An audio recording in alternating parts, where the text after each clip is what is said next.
Jail को विरोध करी धारणार बसिले ग्रामवासी। जाजपुर ब्लॉक एरबांक छतरिया पड़ियारे जेल पाई प्रशासन पक्षरु स्थान चिन्हट करने आसीथिबा बेले ग्रामवासी मानक धारणा स्थान चिन्हट करने पड़िया को जोगाजोग करुथिबा मुख्य रास्तार शताधिक ग्रामवासी धारणा देइछथि। फଳରେ लोकमानकु बुझासुझा करबा पाई प्रशासन को नाकेदम हेबाकु पड़ुछि। सूचना अनुसार स्थानीय लोकमानक मध्यरे 80 भाग लोक कृषक होइथिबारु एठारे जदि जेल हुए सीधा सड़क चाष कार्य उपरे प्रभाव पड़िबो बोली कहा जाउछि। चाषी माने नाही नथिबा असुविधार सम्मुखीन हेबे। गोरु गाई बांधिबा सहित ग्रामर विभिन्न सांस्कृतिक कार्यक्रम करिबारे बाधा उपुजिबो बोली ग्रामवासी माने अभियोग करछथि। मुना बनजा स्वाई मेरे ग्रामर जड़े बासिंदा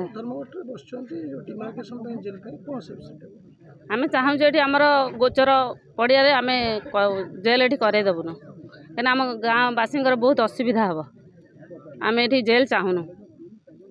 जेल चाहिए आम गाँ लोकर किसी उपकार हेनी से आम ये जेल चाहूनु। आमर सब प्रकार असुविधा ये हम आम पिला खेलिया जगह ना आम गाई गोरु चरिया जगह ना आम सर्वसाधारण गोटे अनुष्ठान करने जगह ना कि गोटे मेलण पर्व आमर से दुर्गा पूजा आमर से आम चाहूँ ये आम जेल करदेबुन। ए विषय आगुरी आम चाषी संगठन वाला धरिकी आम जेहेतु आम गाँव बहुत लोग चाषी चाष पर निर्भर करती आ दिन मजूरी भी से पड़िया पूरा निश्चित से माने चाहूना कि आम भी आगुरी बंद करने बहुत चेष्टा करूँ। जदि आम आगुरी बंद करने चेष्टा न करें से पुलिस प्रशासन सहित ये कहीं आसता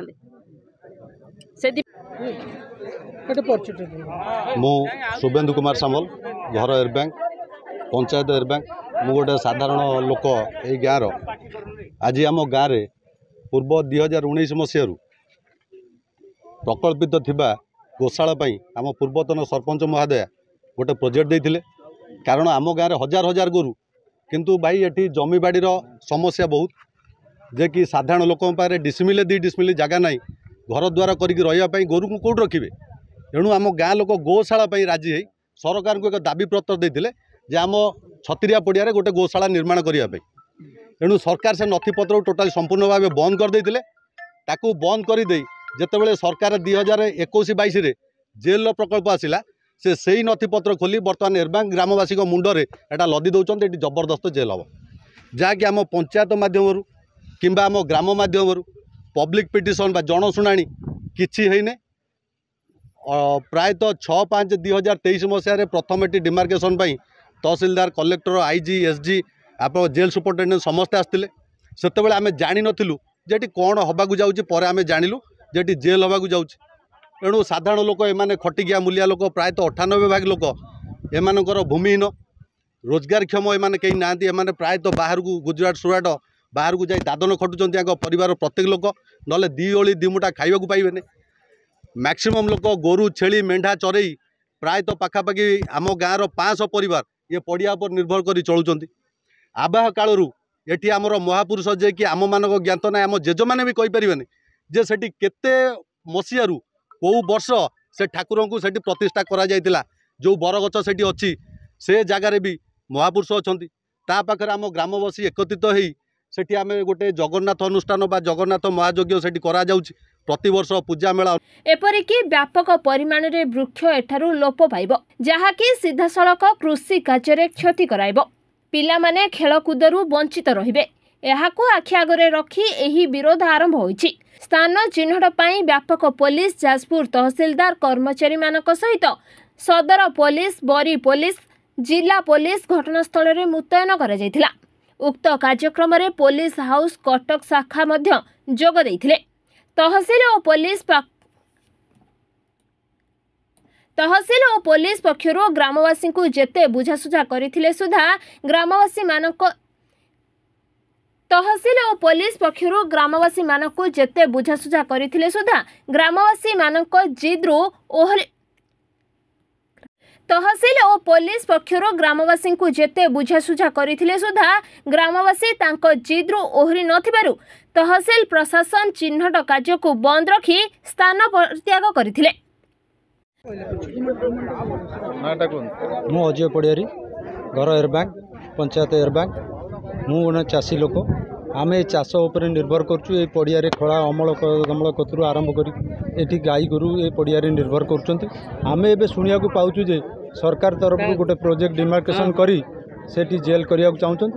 ତେଣୁ ଆମେ ଗାଁର ସମ୍ପୂର୍ଣ୍ଣ ଗ୍ରାମବାସୀ ଚାହୁଁଛୁ ଏଠି ଆମର ଖେଳ ଅନୁଷ୍ଠାନ ଅଛି, ଯଜ୍ଞ ଅନୁଷ୍ଠାନ ଅଛି, ମହାପୁରୁଷ ଅନୁଷ୍ଠାନ ଅଛି। ତେଣୁ ଏଠି ସମ୍ପୂର୍ଣ୍ଣ ଜେଲ୍ ଆମେ କରିଦେବାକୁ ଚାହୁଁନା। ଏଥିପାଇଁ ଯଦି ଆବଶ୍ୟକ ପଡ଼େ ଆମେ ବରଂ ମରିବାକୁ ପ୍ରସ୍ତୁତ, କିନ୍ତୁ ଆମେ ଏଠି ଜେଲ୍ କରିଦେବୁ ନା। ହଁ, ପ୍ରଶାସନ ଏଠି ଜୋର ଜବରଦସ୍ତ ଚେଷ୍ଟା କଲେ ଆମେ ଏଠି ରାସ୍ତା ରୋକ କରିବୁ। ସୁଦିନ ଦୁଇ ଦିନରେ ପଡ଼ିଆରେ ବସିବୁ। ମୁଁ କୃଷ୍ଣ ସାହୁ ଏଡ୍ ବ୍ୟାଙ୍କର ବାସିନ୍ଦା, ଜଣେ ବରିଷ୍ଠ ନାଗରିକ। ଜେଲ୍ ବାବଦରେ କହୁଛି ଶୁଣନ୍ତୁ। ଇଏ ଗ୍ରାମର ଯେଉଁ ଲୋକମାନେ ବସତି ବାସ ସ୍ଥାପନ କରି ରହିଛନ୍ତି ତାଙ୍କର ଗୋବେ ଜାଗା ନାହିଁ ଘରକୁ ଛାଡ଼ି। ଆପଣ ଦେଖନ୍ତୁ ଏଠି ଯେଉଁମାନେ ଘର ସବୁ ଗଛରେ ଗୁହାଳଟିଏ କରିଛନ୍ତି, ଖତଟିଏ ପକାଇବାକୁ ଜାଗା ଟିକେ ନାହିଁ। ତେଣୁ ଏଠି ଆମର କେଉଁ ପୂର୍ବପୁରୁଷ ଯେଉଁମାନେ ଛାଡ଼ିଥିଲେ ଗୋଚାରଣ କରିବାକୁ, ସେ କାହିଁକି କରିଥିଲେ? ଆମମାନଙ୍କ ସୁବିଧା ପାଇଁ କରିଥିଲେ। ସେ ଗଭର୍ଣ୍ଣମେଣ୍ଟ କରୁ କି ଜମିଦାର କରୁ, ତେଣୁ ଏମାନେ କାହିଁକି କରିଛି? ବର୍ତ୍ତମାନ ଯଦି ଆମର ଜେଲଖାନା ହୁଏ, ଜେଲଖାନା ହେଲେ କ'ଣ ହେବ ଆମେ ସେ କଥା ବୁଝିଛୁ। ସେଠି ଯେଉଁ ବୃକ୍ଷରୋପଣ କରାହେଇଛି ସରକାର ତରଫରୁ ହେଇଛି ନା, ଜଙ୍ଗଲ ସୃଷ୍ଟି ହେଇଯାଇଛି। ଯଦି ହେବ ସେ ଗଛ ଗୁଡ଼ା ସବୁ ଭଣାଯିବନି, ଅର୍ଦ୍ଧାଧିକ ଜଙ୍ଗଲ ନଷ୍ଟ ହେଇଯିବ। ଯଦି ଜଙ୍ଗଲ ନଷ୍ଟ ହୁଏ ଆଉ ଯେତିକି ଜାଗାରେ ଜେଲଖାନା ହେବ, ସେଠି ଜେଲଖାନା ହେବା ଇଞ୍ଚେ ଜାଗା ରହିବନି ଆମ ଚାଷୀମାନଙ୍କୁ ବିଲକୁ ଯିବାକୁ। ଏଠି ଜେଲଖାନା ନ ହେବା ଉଚିତ, ଆଦୌ ହେବା ଦରକାର। ଆମ ଜେଲଖାନା ଦରକାର ନାହିଁ।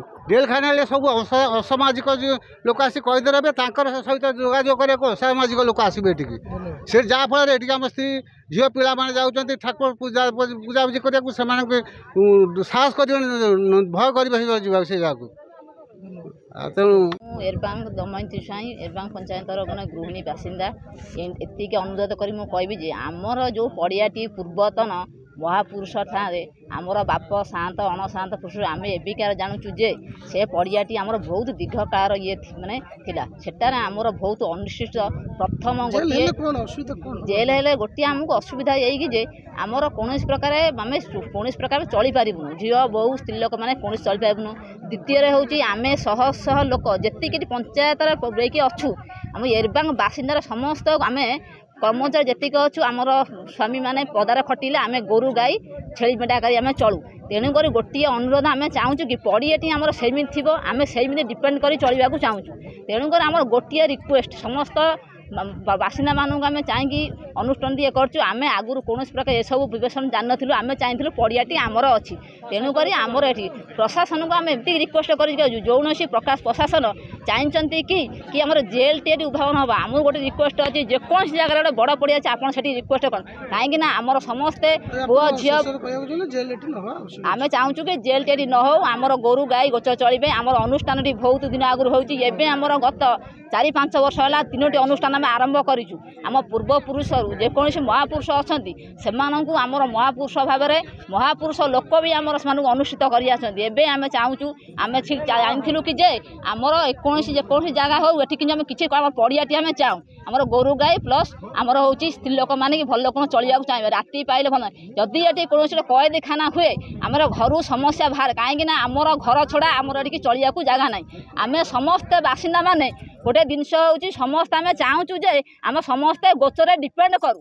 ତେଣୁକରି ଆପଣମାନଙ୍କୁ ଏତିକି ଅନୁରୋଧ କରି କହୁଛି, ସମସ୍ତ ଗ୍ରାମବାସୀ ମୁଁ ଗୋଟିଏ ଅନୁରୋଧ କରି କହିବି ଆମର ପଡ଼ିଆ ହିଁ ଦରକାର। ଗୋରୁ ଗାଈ କି ମାଇପେ ଚଳିବ, ଏତିକି ଅନୁଷ୍ଠାନ କହି ମୁଁ ରଖୁଛି।